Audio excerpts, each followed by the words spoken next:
What's going on, y'all, man? Welcome to another episode as we get closer to week one. We are now a handful of days away. Now, as we get close to week one, we are at week one. We are at week one. Officially, the 2024 season is here.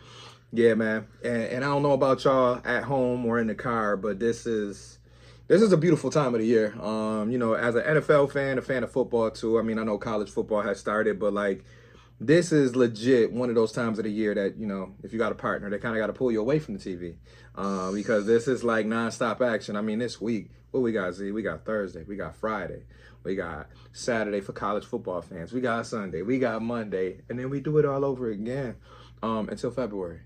So we are happy. Happy man here, and I'm sure all the women that's listening are happy as well. But what's going on, Z, man? Anything you want to catch the people up on? Man, listen, you kind of just took the words right out of my mouth. I've been waiting for this day since we lost to Kansas City. Yeah. It's time to officially get this season kicked off. Right. We are a matter of days away from seeing these Bills touch the field and some live, meaningful action. Yeah, man. So, this is, for me, the best weekend of the year. It's just so much excitement.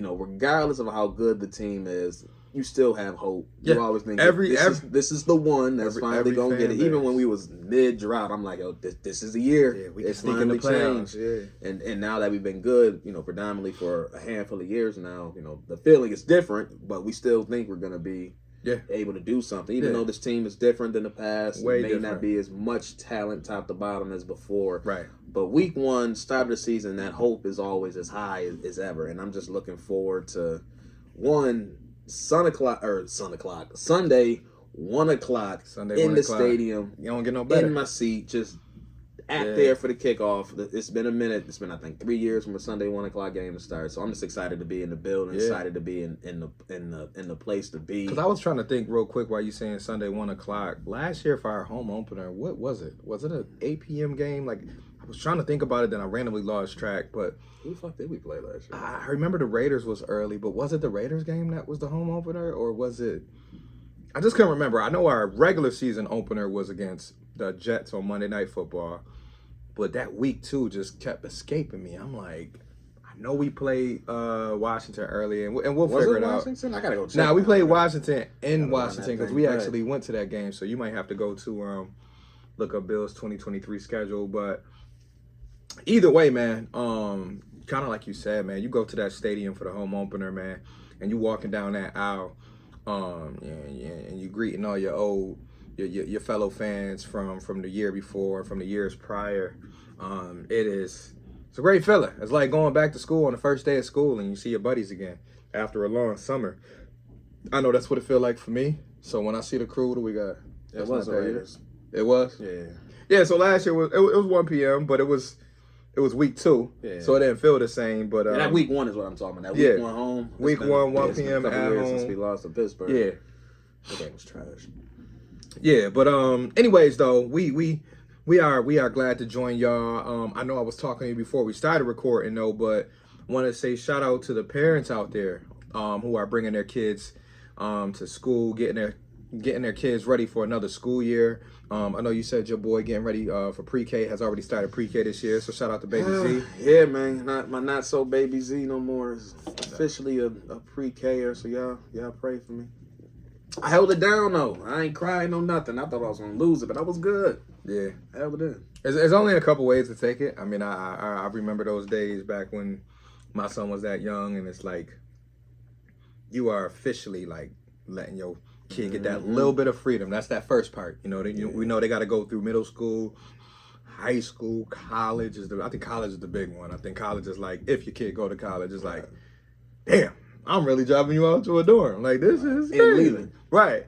So I think that's going to be the next one for me, because obviously my son, for those that don't know, he's 15. So he's going into his sophomore year at Christian Brothers Academy out there in the Colony area in Albany, New York, in that vicinity. But so shout out to all the parents, the guardians who are sending their children off, because it is an emotional week, but it's also a taxing week, a stressful week for many. So prayers out to those who may be struggling to get the supplies, the clothes that they need to get their kids situated for that first week. I know there's a bunch of different foundations now and different clubs that help out with those things, but definitely thinking of those parents because, like I said, we always think about the beautiful pictures everybody posts and all of the good stuff, but I know there are people out there that are still struggling in these moments. So big ups to the parents out there. If you can take a moment to enjoy this week, because hey, it only goes up from here. They only keep going. Like I said, I got a 15-year-old, and the moment I got his pictures this week, I was like, oh man, this kid, he just continues to grow, and I'm just like, man, I really got a high schooler. But anyways, not here to dwell and get all emotional about that. But yeah, it's football season, so for those who don't know, we normally try to record in the middle of the week, so we don't have too much information on like what the Bills are doing going into the week. But there were a couple announcements before we did record. The depth chart was released. The first official injury report was out there, and I'll start with the depth chart. With UZ, was there any surprises for you when you looked at that first kind of official depth chart? Not really. I mean, it pretty much the exact same as it was when they in the released preseason training camp. Yeah. Or training camp, or said the same thing again. I'm you good. Crazy today. It's the same as it was in the preseason. So there's nothing on there that really surprised me. Yep. I mean, seeing Mac Hollins still as a starter. I mean, I feel like that's probably a depth chart thing. Like, we'll see how the snap counts actually go, but somebody got to be listed there. You can put the vet in there. Yeah. So I mean, we'll see how that actually plays out. If when the ball rolls out on that field, is he really going to be one of the first receivers out there? We'll see. But even if so, I mean, it's whatever. It is. Someone has to go in there and claim that receiving room. So if he gets the first crack at it, then he just gets the first crack at it. But other than that, nothing noteworthy. Yeah, I'll say for me, I mean, and I think that's been the talk right now the last few weeks, is just the whole Damar Hamlin on the depth chart being number one. It's a fire development, though. Yeah, and that's why I say most surprising, probably, but like, I remember talking to somebody and I'm just like, I got a feeling it's going to be Edwards or Hamlin week one. And maybe we discussed it last week. I was like, just my gut feeling, they're going to go with a veteran there. Cole Bishop is going to have every opportunity over the next 5 to 6 years to solidify himself as a starting safety in a Bills uniform. So I feel like the future is bright for Cole. I mean, there's no rush. Yeah, I don't need to throw him out here week one just for the sake of throwing him out. Especially when coming off injury. Yeah, coming off injury, and you got to get that man some real life snaps before you just say, "Hey, starter." Right. Ain't shit. Look at Keon Coleman. Keon Coleman played all of training camp, and still, it's being listed as a backup. But we know, come Sunday, he'll probably be on the field 75% of the time, 80% of the time. So not too worried about, kind of Coleman slid behind Mac Hollins there. But I think the Damar one is a cool story. I think people should embrace it because for all the good that came from Damar's situation a few years ago, we got to still remember that. I think right now we so quick as people, humans, to turn the page on a story like that and then go right back to thinking about the skill level of a guy and then, he's trash, he's this, he's that. Yeah, but the human side of it is... It's crazy. I mean, when you talk about a full-on redemption story, like, not to be... overly morbid, but like my man's heart stopped. Like he was essentially dead on the field, and to be in this position a year and a half later to be a week to one be starter? one of the 11 on the field as a starter, like you when can't. all odds say, one, you may never live, and two, if you do, you probably won't be in this position again. Right. But to go through all that, to overcome all that adversity, make to the still 53 be here, make the 53 and to be a starter, like that, And like I said, you can look at the football side and say, is he the best selection right now? We'll see. But again, I always remind people, we are not at camp every day. We are not at practice every day. We are in that facility. We don't know what they're seeing. All I know is McDermott basically said in his last conference is like, hey, this guy's been consistent. He's been communicating well with Taylor Rapp. They've been on the same page throughout the whole summer. And obviously, it's a situation where Mike Edwards and Cole Bishop got to kind of get their feet, locked into the new system. But like, when you got a guy that's been in the system now for 4 years, and they value that level of stability. They do. So you've been here, you've done that. You've been with these coordinators, you've been with these coaches, you've been in this defense. So first man up, it probably should be you, especially with Edwards coming off injury, Right. no OTA time, minimal And- training camp time. And the funny part is, it's not like they had to hand it to him. Like, Right. that's the thing I love about the story is that the story isn't, well, due to injuries, up DeMar, here you go. Because they could roll Edwards out there. Yeah, they could have rolled Edwards, they could have Bishops rolled out there. Bishop, or Cam Lewis. Like, Right. we forget about, I probably say Cam Lewis, probably next to a couple others, is probably the most underrated player on the team just because you can throw him in a bunch of situations. Anywhere back there and he in the can step up. secondary, He can step be up. serviceable. Yeah, so like Cam Lewis very well could have been an option. Cam Lewis very well could have been a person that made DeMar Hamlin's spot, in jeopardy. Mm-hmm. They could have been like, hey, you know what? Based on the numbers, Right. We only want to carry we four. want to carry 4, blah blah blah. But like Hamlin worked his butt off, I think, in practice and training camp to prove once again to that coaching staff, like, hey, I'm valuable. Yeah. Like, I'm more than just a fucking ESPN honoree good for story. yeah. Right. Good Because the story. thing is, he had the opportunity in OTAs because we had a Mike Edwards injury, because Cole Bishop is a rookie, all those things. But he took advantage Right. of that situation. He wasn't just out there just doing shit. Like, he made plays. He was getting interceptions. He was back there taking control of that back end of the defense. So it's not just, here's the job by default. Yeah. He took the job and ran with it.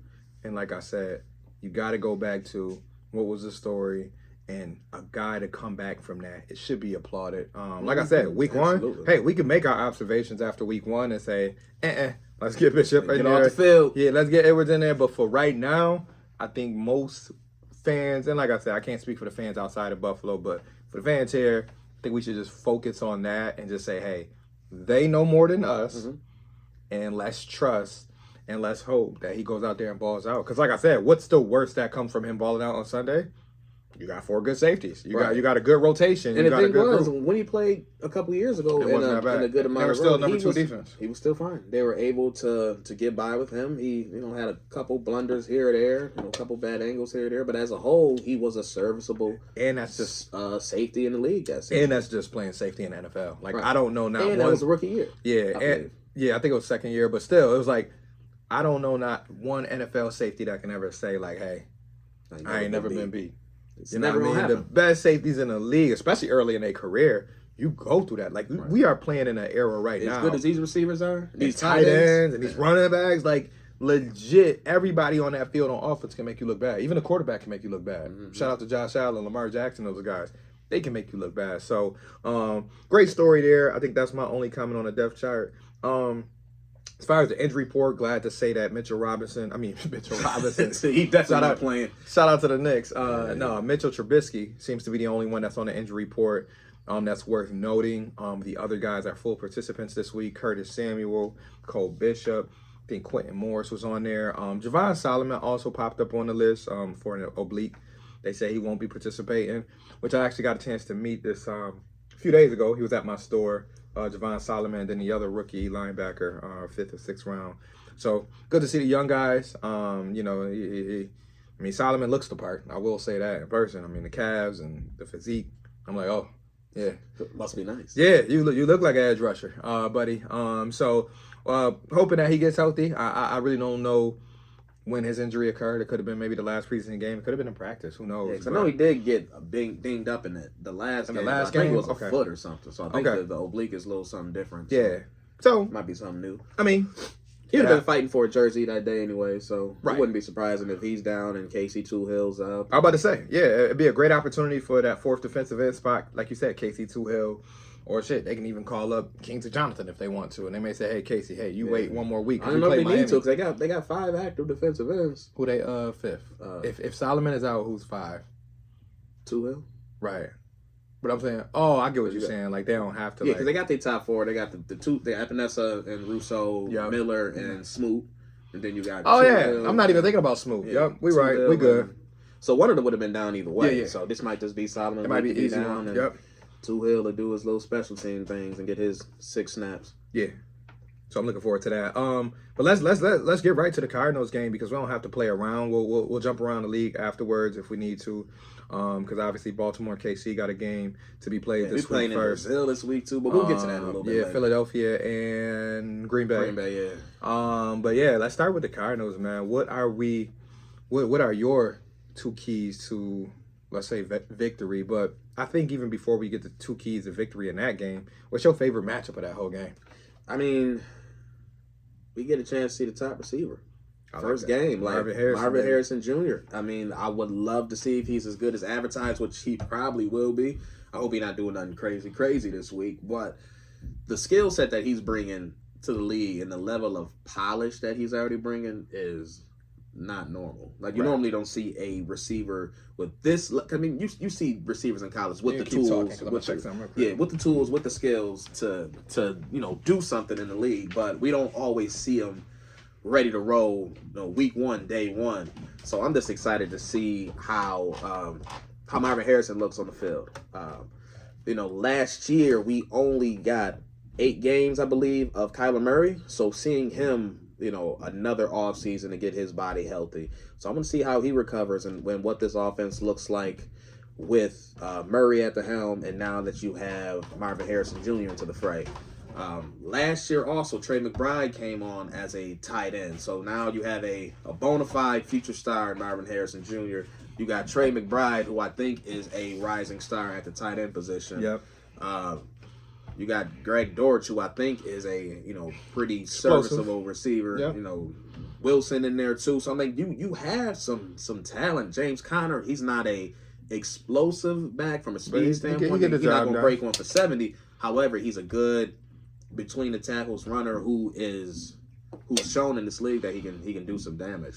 So offensively, Arizona, they got some guys. They got some guys, man. I think the thing that I love about the matchup is that even though most will come into this game like, oh, now Bills got it, Arizona, NFC team, they struggled last year. They still have something about them that if you are asleep that game, they can catch you. Easy. Kyler Murray. They had a scrappy team last year once he came back. Right. Kyler Murray, for all the stuff that people give him. Let that man run back there for 6, 7, 8 he seconds. He can pop off. See what happens. He can, we know about the Hail Murray, but like he can pop off and make a big play at any moment. Marvin Harrison, this will be his first game in the NFL, but like he can make plays up and down that field. You already mentioned the tight end, serviceable running back. So like I think with our defense going through all the changes that it has over the last 9 months, it will be a good, I think, test for this defense because you got to think about it. Over the next 5 weeks, we're not only just preparing for playing Miami and Tua and his combination of receivers, but then shortly after that, it's Trevor Lawrence in the gang. Shortly after that, it's Lamar Jackson in the gang. Shortly after that, it's C.J. Stroud in the gang. So I feel like this is a great warm-up game for the Bills because guess what? You can't cakewalk over Arizona. Nope. Like, if anybody going to that stadium thinking that this game should be 31-3, 31-10, not that I don't think anybody really is. Like, I haven't really heard too many fans going too crazy about just thinking this is a gimme. But, like, Arizona, to me, especially with the type of quarterbacks that you're about to see, this is a great warm-up because you are legit about to go through the gauntlet. The first 6 weeks. Like I said, Tua's not going to scare you outside of the pocket. Part 1 because there's another gauntlet on the back end of the season. Yeah, there's one on the back end, obviously starting back in November. So like, I love the fact that we are getting that dual threat combination with Murray to start the season. You're getting a fast defense. I think they played, really just fast to the ball. Budda Baker thought he was leaving this year. He's still back there on that secondary. They got some other guys in that secondary that stepped up as well. So offense, defense, this is a sneaky good team. Do I see them making the playoffs eventually? Not really. I just think in their division right now, Seattle is going to be strong. San Francisco, we know is going to be strong. You think about the Rams. Rams is going to be good. The thing. If they were in NFC South, they'd be money. Right. But in that division, they're going to have to fight and claw. But we all know, like, the NFC West has been known to get a 9-win team. Right, but they'll get a 9-win team in the playoffs, 8-win team in the playoffs, just because they all beat each other up. Like I said, outside of San Francisco, the other 3, they normally like fight it out towards the end. So I'm excited to see, honestly, just our new look defense against that offense because this is the first warm up towards what we about to go through. Right. So and one of the things too, Arizona, they haven't played their starters at all in the preseason, so we haven't seen what this version of their offense looks like. Granted, most teams pull out with a vanilla game anyways, but either way, we still haven't seen Murray and Harrison hop on that field together at the same time. Yeah. So this is literally going to be the first look that anybody outside of that team is really getting a good look at this offense. So, and you know what their mentality gonna be is like, what do we got to lose? Absolutely nothing. We We got coming nothing. across Yeah. country, week 1. We 6-point underdogs, which is I think the second biggest spread of the week. Yep. We're not supposed to win. We got nothing to lose. So let's go prove the world wrong. I like it. It's gonna be fast. Like, that's why I hope Lamont is ready to lace up right when they get out They there. got to be. But the thing I think that is a little bit of the saving grace is, Arizona's defense is not the strongest defense. They're not a dominant defense, You know, right? They quick to the ball, but like there's points to be had Right. as long as the Bills Because- show up and take care of business. because you want to know what their biggest weakness is to me, especially on paper. Like I'm not going to sit here and try to lie to people and be like, oh yeah, I watched every Arizona game last year. No, the pass rush. They don't have a legit I was just gonna say that after pass rush. Yeah, I think they lead in sack guy last year had 5.5, 6 sacks maybe. So like from that standpoint, Bills should be able to pass the ball. Middle of the field. I'm looking at guys like Kincaid. I'm looking at Curtis Samuel. I'm looking at Khalil Shakir, of course. Like, to flip it to the offense for the Bills, like the matchups that I'm really most interested in is like, first off, how do we control the line of scrimmage? So is our offensive line doing their job? Because if the O-line not doing their job, sorry guys, nothing else matters. nothing on this offense is going to work this year. But if they can hold up and give Josh time, and not saying, hey, give Josh time so 2 seconds he can roll out and try to make a play on the actually run. let him sit in that pocket. Actually let him sit in the pocket. I think that this offense will look good on Sunday because there are some mismatches to be had. Like I said, Khalil Shakir, even though there's more noise about him now, I still don't think NFL teams understand like how good he is as a receiver. Finding the zone, beating man to man. Like this guy can do it all, and he has an incredible catch radius. So you can put it anywhere around him, he can grab that ball. His catch rate is crazy. Yeah, his catch rate for him to be a 5'11" guy, like Khalil Shakir is really, like I said, Like it's not like he's a outlier secret, level guy. right? It's not like it's a secret, but I think to the average NFL fan, I still don't think they understand how gifted Khalil is. So you got that going on for you on Sunday. And I gotta say, from an excitement standpoint, I really want to see Keon really get his feet wet. I mean, we saw him get one catch one game, one catch the other game on some comeback routes, but it's like now you playing with the big dog. You playing with Josh Allen. Last time I checked, they don't have a corner who can match up with you from a size standpoint. Maybe athletically, maybe from a savvy standpoint, they have some veterans over there, but I'm looking at it like when we get down past that 20-yard line, I don't care if it's 1st and 10. I'll say first play. Once we get in the red zone, just throw it up. See what happens. Let's just see what happens. Just for the fans.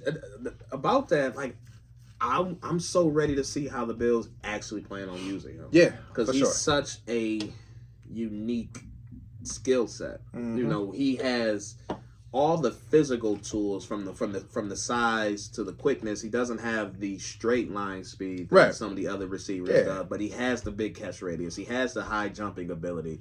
He has you saw the gauntlet drill, the fastest one in the combine. So he has that the on the field game speed. But how do the Bills best utilize that? Because he's not going to beat cornerbacks the same way that Diggs would go out and beat cornerbacks.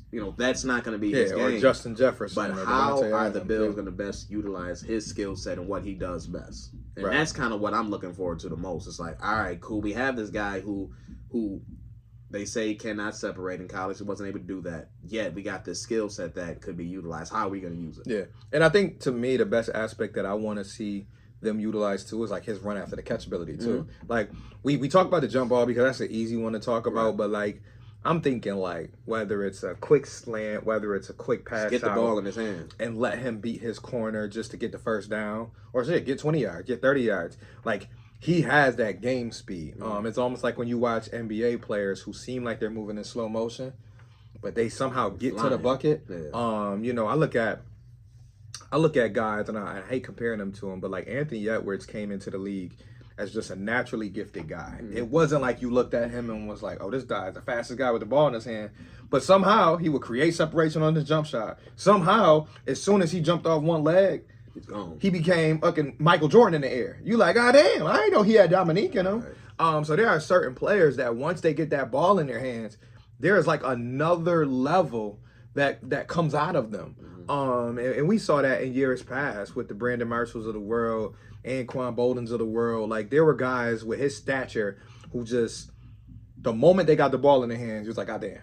Dynamic. So we saw that in college with him. And I think that's what made him a top 5, top 6 wide receiver coming out of his draft class. But like now when we get to the NFL, now I just want to see what that looks like. And now from a coordinator standpoint, how does Brady use that in this offense when you got other guys who can get open? You got Khalil can get open, Kincaid can get open, you got Curtis that can get open, and that's going to be the other key too. Is like Curtis is now back in the fold, full participant.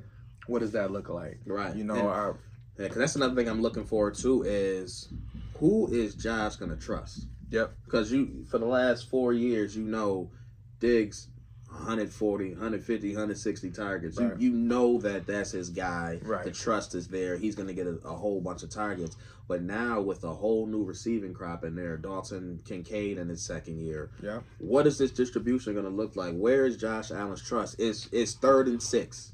You need a first down. Where are your eyes going to? Who are you trusting with that ball? Khalil Shakir. So I think that is probably and Kincaid. Yeah. I think those two will end up being the top 2. Yeah. If I had to bet right now who would lead this team in catches, I would probably say Shakir. Shakir, okay. Just from a strictly volume standpoint. But when it comes to yardage, my hope is that Kincaid will, because I want to see him not necessarily be a massively big volume guy, but I want him to be more of a bigger play guy. Like last year, they did a ton of flats, ton of quick outs. Like I want to see him down the field more than they use him last year. Because he can do it. Because he has the ability. He did that at Boise State, Yeah, so like I want to see him down the field actually getting more. So if I had to bet right now, I feel like Khalil Shakir is going to be that guy from a strictly target or strictly catch standpoint. But I think the biggest bet on this offense is still going to be Kincaid. Yeah. And I think that's what the offense is going to I think and I think, too, the main thing with Kincaid is that he gives you something in receiving courts outside of Keon Coleman that is just and sorry guys for the banging. Like we got some neighbors getting some work done. I found out. I saw something in the driveway. I'm like, oh, y'all picked today to get work done. Yeah.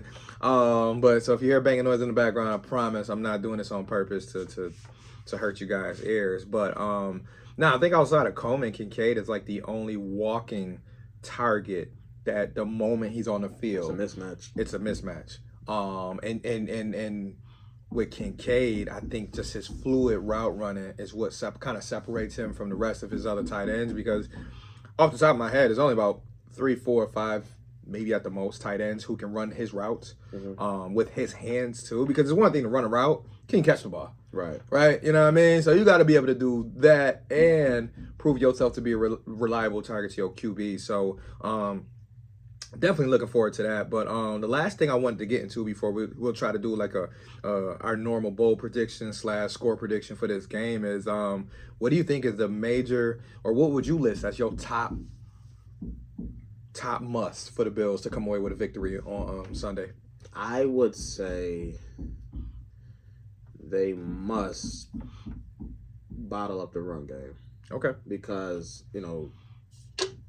Arizona last year, I think they were top 3, top 5 rushing offense last year. So, in order for them to, keep Arizona somewhat one-dimensional, right, they need to be able to stop that run. Because if they're able to run off 4.5, 5 yards a carry, that's going to open up the play action game. That's going to give Kyler Murray more time to go back there and do what he do. That backyard football, just run around, scramble, go get open Marvin Harrison. And that's a dangerous game with that level of receiver out there. Right. So I think stopping the run, and I say mostly with that front four. I need to see them causing havoc. I need Daquan Jones out there eating up space, taking up double teams, so Ed Oliver can, be the penetrating defensive tackle that he is, and make the linebacker's job a little bit cleaner. Because again, we don't have Matt Milano there. Yep. We have a drop off from Milano to Williams, so that D line in front of him needs to be able to wreak some havoc and disrupt that running game to allow those corners and those safeties a little bit easier time in the back end from the passing game standpoint. Yeah, I think that's a good point, because my must for this game was going to be similar. I was looking at the defensive side because for whatever reason I got the utmost confidence that they'll figure it out on offense.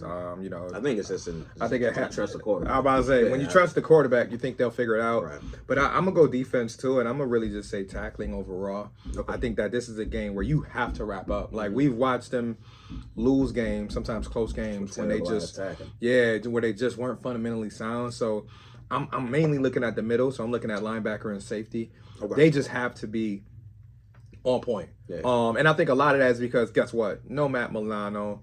No longer do we have the Jordan Poores and the Micah Hydes, and I know their play declined over the last year and a half, but they still extremely serviceable safeties, right? Even fundamentally in their 30s. sound, like, yeah, you didn't have to always worry in the about right it. spot. Right. So like what I'm looking for Rapp, Hamlin, Dorian Williams, and Terrell Bernard, and not so much Bernard because I know Bernard's going to do his job, but like just wrapping up because right now what Arizona's going to try to do, they're going to try to do a lot of misdirection. They're going to try to do a lot of different things that's going to make your eyes go from here to here to, maybe we need to watch the play action over the middle. So there's going to be a lot of movement. I think Arizona's going to put out there. Because if I'm Arizona and I'm looking at Buffalo's defense, where is my weakest link?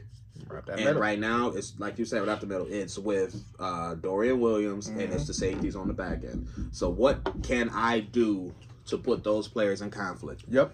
That play action game is going to be key. So if they're able to run the ball consistently, now we're going to have a problem because they're going to fake that handoff. Dorian Williams going to attack hard because he's an aggressive linebacker. Right.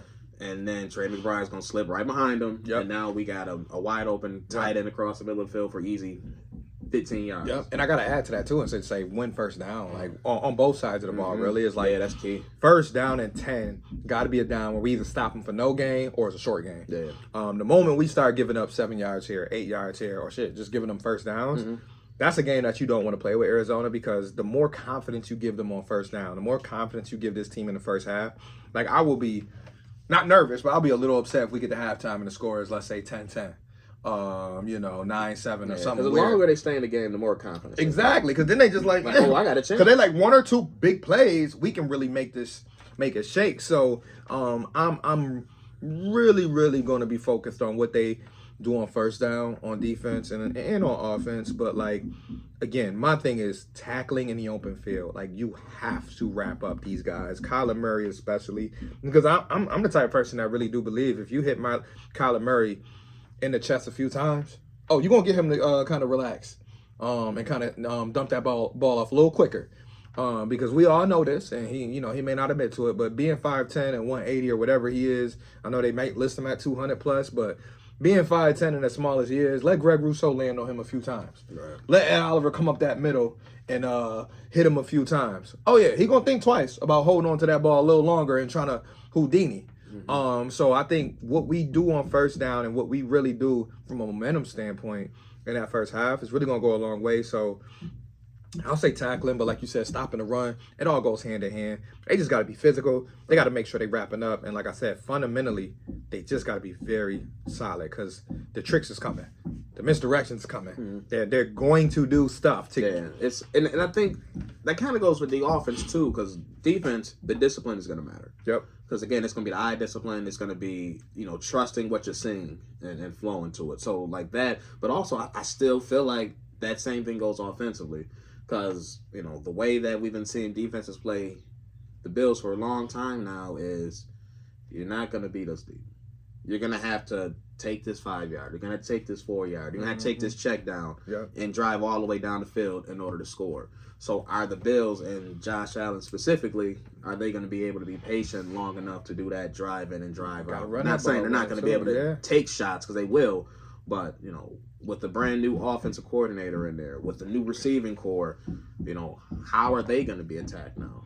Or how do they want to attack the defense? Because now we don't know. Because before we know, we had Diggs, we got Davis. Our best guys are going to beat your best guys. That's what we're going to roll out. Right. But now it's like, okay, we really don't know what they want to do to attack this defense. Facts. But I still feel like teams will keep forcing Josh to have to be patient. They saw his interception numbers get higher because sometimes he forces the ball because he, kind of loses that patience. He wants to attack down the field, wants to take a shot, and that's usually when he gets himself in a little bit. And that's why the run game gonna be important. Like 100%. you got to make sure Ray Davis, James Cook are involved. I was just about to say, listen, Ray Davis about to be the man. Oh yeah, he. We'll get in bold predictions in a second here, but like he may be one of those guys that really solidify how good our offense is this year. Because if Ray Davis and James Cook can combine to put fear in the hearts of other defenses, we're gonna be good money.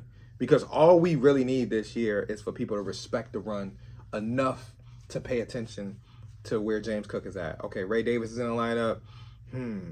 All right, let's make sure we are at the line of scrimmage, because if he gets past our defensive line, that's 8-10 yards. That's 15 yards. So really looking for how they also, have James Cook and have Ray Davis kind of feed off each other. Like, what does that look like in a game? Something else to look out for week one. But I'm going to get straight to it because I know we're going to hit that 40-minute mark soon. What's your prediction on the game, man? We got to go score, and then I want one bold prediction from a stat standpoint. What you got for me? Yeah, so I do think the Bills will win this game. I'm not expecting a blowout, but I'm expecting a relatively close score-wise, but never a game where you're nervous. Okay. So close I can but take comfortable. that. Yeah. So I'm thinking somewhere in the range of 24-16. That's a good one. That's a good score. Yeah, that's not too bad because that got them covering the 6. Because I was going to definitely bet the 6 for the Bills on that. I saw the scores on that. So that's covering the 6, and like you said, comfortable but not. Yeah, I feel like I should be beating them more. Yeah, but they're still in it. But I'm not nervous. Yeah, you trying to figure out some kinks. All right, and what's your bold prediction from a stat standpoint? From a stat standpoint, I will say I treat it parlay wise. I say a Ray Davis touchdown and a Dawson Knox touchdown. I like that because those two guys that we didn't talk about, especially Dawson Knox, but I still think people are sleeping on. I think Dawson Knox gonna be he can be pure touchdown. But that's what and that's what I was about to say. If he had 7-8 touchdowns, I wouldn't be surprised. Bro, he had 10 off of 20 catches or 30 catches. People forget just 2-3 years ago the man had 10 touchdowns. Same thing. 9 out of 10 was in the red zone. Like, I think we just, again, as Bills fans, we take for granted some of the small things that some of these guys do. And he's a great red zone target. Great red zone target. His entire career. And he always has a knack for finding the open spots. Like, people don't understand. Like, we went so long with having bad tight ends here in Buffalo. He may not catch every pass, but he will catch a touchdown. He will, right, and he going to find the soft spot and whatever that zone is, or might beat the linebacker. Boom, give it to me right here, touchdown. Yeah. Like, and he's done that in the playoffs too. Like, I forgot what they said his playoff touchdown numbers is, but he got like 5 or 6 touchdowns in the playoffs. So like, stop. I get it. So put some respect on my. I know. Put some respect on Dawson Knox. We don't, because I brought this up before, and I saw the debate online just a few days ago. Two best tight ends in the league, duos, and I know the convo was Mark Andrews and Isaiah Likely, but. Shit, I like playing this shit in the league. I know, but I like Dawson Knox. Preseason numbers. Yeah, I like Knox and Kincaid, K, and really for the season. And I'll go for my season first. I got them combined for over 15 touchdowns, the 2 of them. But if I get back to focused on this game, I love your score a lot because I was thinking definitely mid-20s, teens for the Cardinals. But just to make it a little different, I'll go with 20. This is tough because your score was perfect. I ain't gonna hold you. 27-17. So a little different, maybe 10 points. I think 7 to 10 points is like a realistic number for this game for a Bills victory because guess what? If they do better than that, great. I'm going into Miami in 4 or 5 days with a little more confidence because I'm just like, okay, we took care of business the way we were supposed to. But again, I feel like Arizona is not just going to lay down. They're not coming in there just to be like, all right, guys. It's week 1. Anything exactly. Week 1. And you're gonna get the most from people week 1. Like we all know, most of the upsets normally happen in the season week 1, early in the year. So week 1, week 2, a lot of teams can catch you slipping, and then you kind of figure teams out by like week 5, week 6. And then the true teams kind of come to the top of the water. But, don't sleep on the Cards coming to this game. I'll give them anywhere from 14 to 17 points on the board just because Marvin Harrison, Trey McBride, the running backs that they got, just Kyler Murray in general, he can get you an automatic 14 points. So I'll get them about 17 points. Bills winning by 10. My bold prediction from a stat standpoint, I think we'll get a DeMar Hamlin interception. Ooh, just for the storyline. With the INT. Yeah, just for the storyline. I'm with it. I think we get a DeMar Hamlin interception, and I think Keon. This is going to be a two-part. Keon gets a touchdown, and Marvin Harrison doesn't. Just to get that little rookie conversation started for Offensive Rookie of the Year. I think he will get his. I won't go into catches and yards for Keon, but I think that based off what I saw in preseason and how many targets he got in the red zone, I really think he's going to be a big part of their red zone offense. So I think when the Bills do sneak down in there the first or second time, Josh Allen going to make it his thing to get Keon that ball in the end zone. So I got a Keon Coleman touchdown, DeMar Hamlin interception.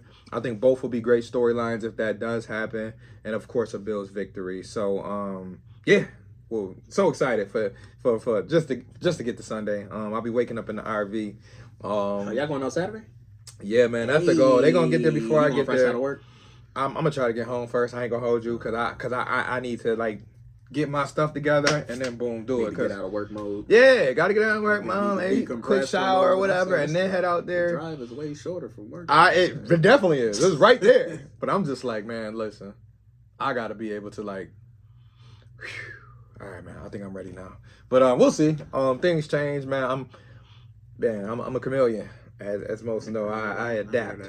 I adapt to a lot of stuff. But around the league, real quick, because we'll end this with our season prediction on the Bills, like where we see them record wise. But we got 2 games coming up Thursday and Friday. Quick thoughts, quick prediction for Kansas City, Baltimore. What you got? I love the matchup. I mean, yeah. You want to talk about setting the season off in style. I mean, you got 2 of the best quarterbacks in the league, 2 of the best teams in the league. Yep. Super Bowl champs again. Yep. The AFC 1 seed from last year. Like, you got 2 juggernauts going at it. And shit, I'm just excited to see it. I really, if I had to put a bet in right now, I think, you know what the line is for that game actually? Nah, you can check the line because I know I put online because I'll just go with what I said online. I said 23-17 Baltimore. You know, it could be a little KC hate in there from me because, you know what I mean, we don't really mess with the enemies, the rivals. But, you know, realistically speaking, I think both of these teams are very evenly matched up. You know, both are good offensively. Yeah, Kansas City 3-point favorites at home. 3-point favorites? Whoa. So I think that's tough. I think I might roll with Baltimore on the points. I want to say Baltimore, yeah, but I also know that KC lost to Detroit last year, week 1. We do remember that. So that's like, what I'm saying. Like starting the season as Super Bowl champs and losing back-to-back years. And last year shouldn't affect this year. However, it's hard me seeing Kansas City losing 2 week 1s in a row. But they don't be caring, bro. They be like, yo, where am I at in January? That's true. I want to say, you know what? Let's see. There was Marquise Brown is out, so they're rolling out. Yeah. Rasheed Rice still there. Ain't no suspension there yet. No. I mean, I don't know, man. Clyde Edwards-Helaire hurt, but and the Ravens is he's not the guy. Ravens got that stellar secondary. Rolling out Derrick Henry off the bus. I got Ravens week 1, baby. I want to say Ravens, but my gut is I'm going Ravens. All right. I'm going Ravens. I think Ravens will find a way to pull that off. Because like I said, for me, my prediction is solely off the fact. Oh, sorry. Go ahead. Nah, like I said, my prediction is solely off the fact that Kansas City is not a September team. That is true. They damn near don't. Like, they care, but they don't. Yeah, like it's January and February. So, and I'm curious to see what that Kansas City defense is looking like now without L'Jarius Sneed. I think that is a big loss for that secondary. Yes, you got Trent McDuffie. McDuffie. You got Trent McDuffie who was doing slots, so maybe he's doing some more outside stuff now. But Sneed is a dog. Yeah. So to not have him in the fold anymore, Tennessee is a weird team, man. What the hell they want to do? If Will Levis is good, they in the playoffs. Yeah, because they just got so many veterans especially and so many in that division. Like that division is okay. It's okay, but there's still no Indy is. I think Indy's good. I think Houston's good. I think Jacksonville is Houston, good. Yeah. But I don't think any of them are like. Trevor Lawrence this year gonna have to separate himself. I'm sorry. It's time for Trevor Lawrence to be because we asked for Josh to do the same. Yeah, right. We asked for Josh to do year it. 4, year 5 now. I think he's year 4. It's time for you to really make that jump. Yeah, they done gave you every receiver in the world. Granted, none of them are. You got a top. You got a top 10 running back. Yeah, it's time for you to make that jump. Your defense has been good for a couple years. Yeah, your defense is solid. Yeah. Very solid. So yeah, I'm going Baltimore week 1, and Friday We got a game in Brazil. Yep. We got Green Bay. We got Philly. Philly. Battle of the Green. Yeah. So that's I mean, the fact they playing in Brazil is wild. I know. Half of the players don't even want to go. I'm not going to Brazil. Yeah. And that's It's crazy. a little too hot out there. Not hot Well, temperature-wise. I'm talking hot. Yeah, in gang the wise, streets. all that it's shit. just, Yeah. And that's crazy because you think 10, 20 years they ago. telling people not to leave the hotels. But that's what I'm saying. You think 10, 15 years ago, Brazil was like, we was in college. It was like, yo, shit, I'm trying to get out there. But now, when you hear about the reports going on, it's like, they know who American, like, they can tell who an American is over smell me anything. from the airport. Exactly. So it's like, when they telling you, like, don't come out here, and then you run across some motherfuckers who you don't know who they is, and they, you know what I mean, looking to take advantage of you, like, nah. So hopefully they're going to bring their top flight security with them out there. But I just feel from a mental standpoint, it's going to be tough just because, yeah, I'm out there for a football game, but now it's a 9-hour flight. I'm thinking about 12 other things when I need to be focused on a game. And I'm turning around, we ain't no break in between. Yeah. I'm coming so I think the product of that, unfortunately, the product might suffer on Friday. I think the Eagles going to win. Yeah, I still think they're the better team. Green Bay, I think pound for pound is going to be one of the best teams in the NFC. But I still think Green Bay, I still think Philly is just still outside of San Francisco, probably the best team in the NFC. Yeah. I mean, you rolling out Saquon Barkley, and you already rolling out A.J. Green and Devontae Smith. And good offensive line. You got dogs all over the place. So now you had big dog at running back. Defense is still good. Yeah. Yeah, that's gonna be a tough team. Yeah, I ain't got no score prediction though. I ain't gonna hold you because I'm just like I don't know what that product is looking like on Friday. Like know. The NFL is trying to do this whole like let's get the league overseas, but those games never are the best product. They not, and that's why it's like Goodell. Like I get you thinking with your money, you thinking with your pocket, but it's like, bro, let's think about these players and their safety and their families. Because if I'm an NFL player, my family ain't coming for this game. They not, but it's like it's a work trip, baby. But you taking that away from me as a player because guess what? I want my family experience that. Like if I got 5, 6 kids, even if I got 2 or 3, I want. This is a home game for somebody, so somebody's losing a home game, right? And it's just like it should be a trip where the families feel safe to pull up. Because how many road games can I really take my family to? Probably not a lot. Mm-hmm. But this is an international game that I would love to have my family around for. But when I get told, it's probably not safe for your family, how does that make me feel? Right. So NFL, hopefully they do better moving forward in years to come. Because like I said, this whole situation seemed like they kind of botched it. It's like they got in a room full of people who ain't never played the sport or never played on the NFL team and was like, let's make this decision. When it's like, how about you allow active players to be in those same rooms when y'all make these decisions so that y'all can have their input as well? So we'll see how it looks on Friday. I mean, just to have another football game on TV will be fine for me. So I'm not pressed. And I know we do one last thing though. The second to last thing, we go around and we look at one big upset of the week. So I don't know if you got the schedule up, Z. I'm gonna give you some time. We got, you know what I mean. We gotta do what we do. We can't forget about what we normally do here. All right, we got an upset of the week. We got a lock of the week. Yep. So what you got? Upset of the week. Okay. Definitely not touching nothing but New England ever. All right. I got my upset of the week. Where you going? Upset of the week. I got Denver over Seattle. Denver over Seattle. Okay. That's the second biggest spread of the week. 6-point favorites at home. Seattle over Denver. But I think, the unexpectedness of a rookie quarterback. Seattle was okay in the last couple years, but I like it. Nothing crazy. So I'll say Denver over Seattle. Okay. That's my upset of the week. Lock of the week. Man, I would say Cincy over New England, but I feel like that's too easy. Layup. Yeah, that's a layup. So I will go with San Francisco over the Jets. Lock of the week. Ooh, that's a tough one because I think that's gonna be a physical game. It's gonna be a hell of a physical game. Aaron Rodgers, we get to see all that. He was talking. We get to Bring see your old ass out here. Yeah, Joey Aaron. Okay, that's a good one there. San Fran with the automatic dub. I'll say I'll follow your boat, not picking the same teams, but I'll say a rookie for my upset of the week that's gonna get his first W is the quarterback of the Commanders. My guy Daniels over there with the upset over Tampa Bay. Shout out to LSU. Shout out to LSU. I got Washington because I think they got a good mixture in Washington. They took that L. Yeah, they can surprise you, Washington, I think, this year, just along with a couple other teams. Because I think they got young guys, but they also got some veterans on that team that they may sneak up on a few. And like we always say, week 1, week 2 is your best chance to pull off an upset. So I got Washington over Tampa to start the year off. And then for my lock of the week, I didn't realize Rams played Detroit. They running that back. That's that playoff game. They running back. Okay. For my lock of the week, there's some ugly games too. There's a lot of 3-point spreads, man. A lot of close games this week. Damn, for my lock of the week, this is getting kind of.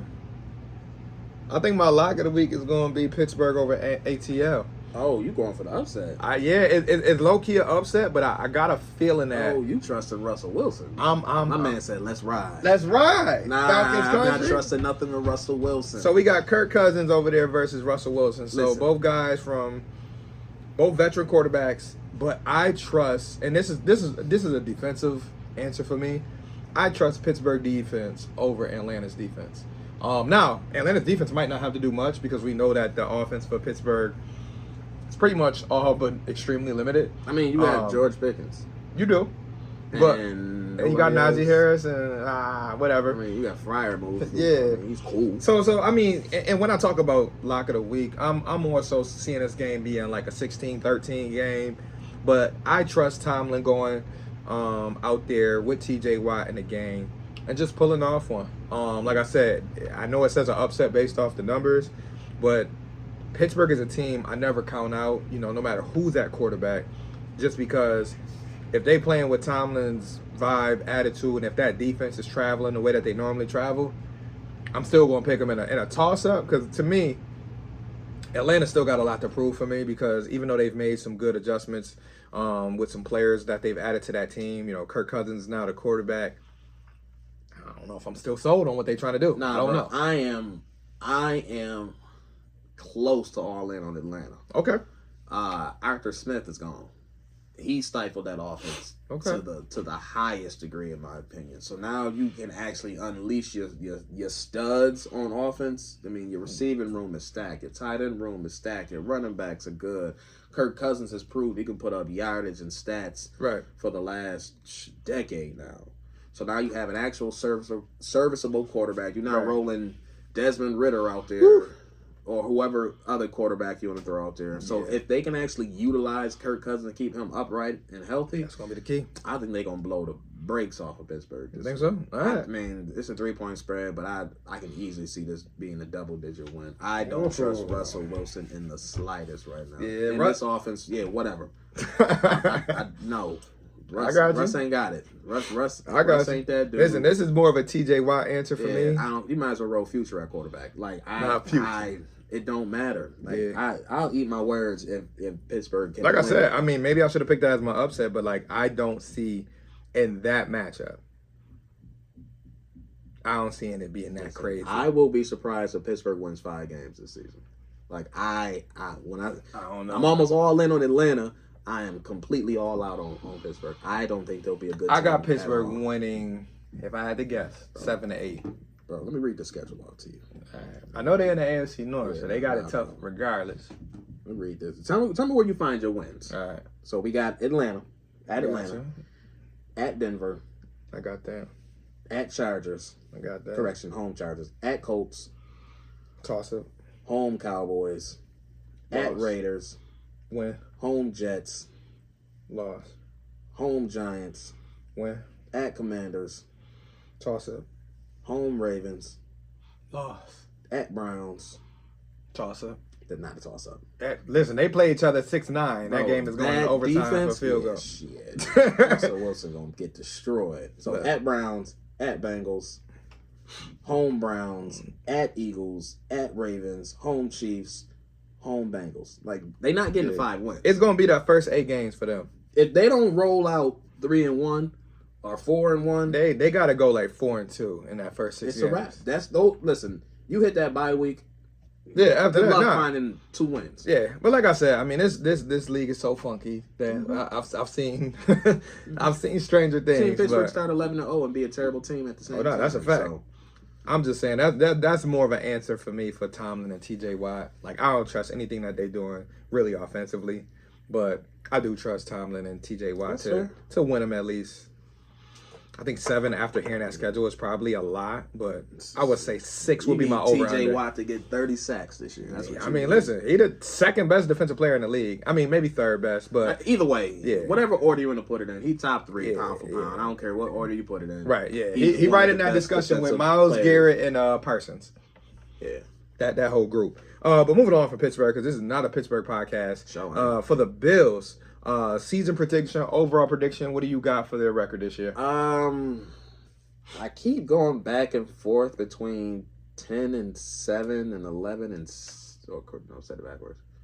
10-7, 11-6. Yeah, I said it right. Yep.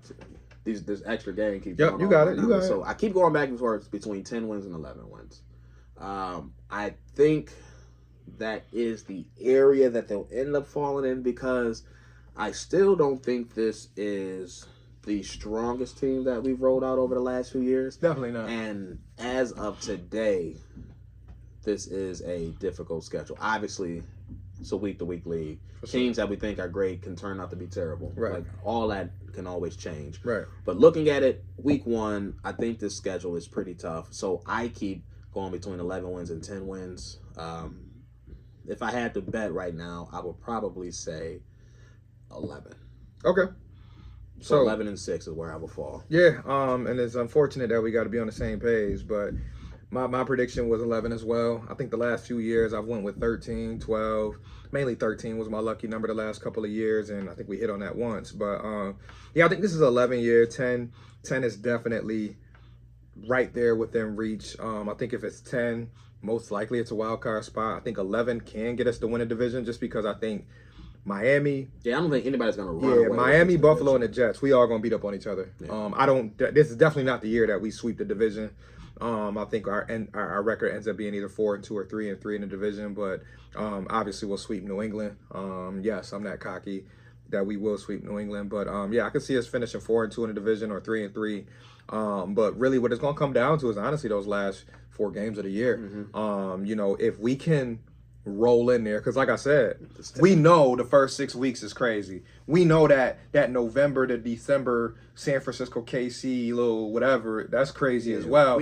But when you got Jets, New England, you playing twice in like a 4-week stretch, or is it Jets that they playing twice in a 4-week stretch? New England twice. It's New England, somebody else, and then New England. I forgot the middle one. Yeah, I think Jets is the one that they. I know Jets is the one I think they play on the 29th because I'm gonna try to get my son up for that game. I think it was like 12-29 or something like that. So those last 3 games are all division. Patriots, Jets, Patriots. Yeah, so like that 3 right there, like you gotta go 3-0. Yeah, if you want to win the division. Right. For me, it's really you have to take advantage of the weaker parts of the schedule. Right. Like because like there's no margin for error. So Arizona, you gotta have it. Yeah. Titans, you gotta have it. I'll even though Seattle and you gotta have it. Colts, you gotta have it. Colts, you gotta have it. Rams, you gotta have it. Yeah. Patriots, both. So it's like not too many games. It's like 4. It's like 4 or 5 gimmies. It's not a lot, but if you want to call them that, those are games you gotta have. Your division games at home. Yep. So you split Jets and Dolphins. You gotta win those home games. Yeah. And it'll be a hell of a win if they can pull it off on Thursday. I will add that because at Miami on a short week, if they can steal that game on top of winning week 1 and go into Monday Night Football 2-0, I will be happy. Like I almost will be extremely happy, but I will be happy. Who does Miami have week 1? Jacksonville. So home Jacksonville to start, and then home Buffalo on the short week. Okay, we'll see. Hopefully Jacksonville. Listen, I don't even care if Jacksonville win. Just give them a fight. Make them fight, because I don't want them coming into week 2 feeling all, you know what I mean? Like they ain't been touched. They did that shit last year, and so what happened. Yeah, big class. But yeah, I got 11 wins. For most of you guys, I know we're closing in on an hour here. Just enjoy the season. I've already started to see small rumblings about fans getting, frustrated about comments from Diggs, comments from this reporter, comments from that reporter. Guys, I can't tell y'all all what to do, but I urge you guys to find the positives. There's a bunch of positive stuff going on around our team. Enjoy the ability to watch a sport you love watching. Yeah, man. Don't worry about what that analyst is saying. This prediction. I say get off Twitter, get off Instagram. Yeah. Enjoy. You don't like what they saying on ESPN? Well, guess what? If you got Turn it off. DirecTV, you ain't got to worry about it. Turn it off. Yeah, turn it off. Flip the channel. Go to a different app. Because this is the best time of the year as a sports fan because you got football, you got basketball coming in a month. Just so much to be excited about that if you choose negativity, then that's just your choice. Because like I said, I preach it at work and I preach it outside of work. You get a limited amount of time on this earth. And if you choose to spend your time on this earth being miserable about things that you can't control, I got nothing for you. Because it's all a choice. Because it's already so much that we deal with in life that if you want to focus on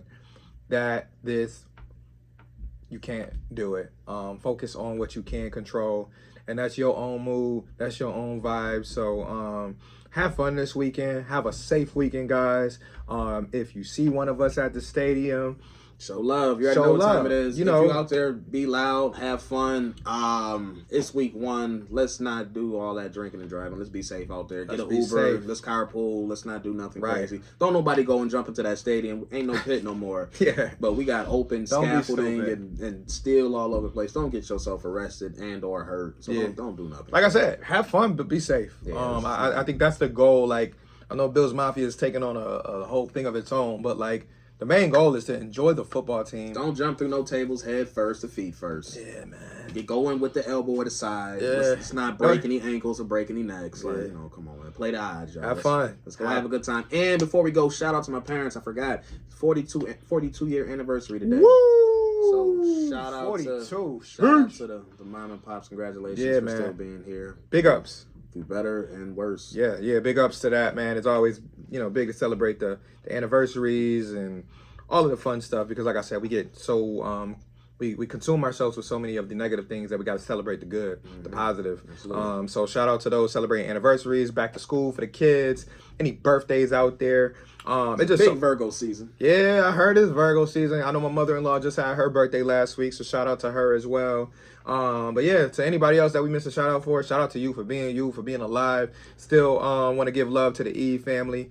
Let's do this again, y'all. This is round 1. This is week 1, baby. 1 of 18, baby. When we talk to y'all again, we'll be hopefully in good spirits, hopefully. But it'll be a quick turnaround. It better be in good spirits. It'll be a quick turnaround. We're gonna have to record early. So we're going to have to record Tuesday, not on Monday night, but we probably on a Tuesday. Fresh after the game, parking lot. Damn there, right at the RV. Right now. Nah, we ain't gonna do that. I need to be in good condition. But guys. Had Smackville on the camera. But we gonna have fuck that.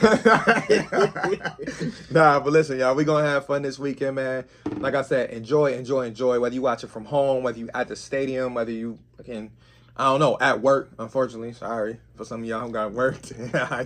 Yeah. Record it. Watch it. Right. Turn off your notifications. Turn off your phone. Listen, damn near. Just walk in, act like you ain't see nothing, and start the game from scratch. That's a fact. But enjoy, y'all. It's a pleasure to come back and do this again. Season 3, y'all. Let's go. It's our pleasure to do this with y'all. But enjoy. Until next time. Until a few days from now. Peace and go Bills, baby. Go Bills. Go Bills. With where you make me wanna shout.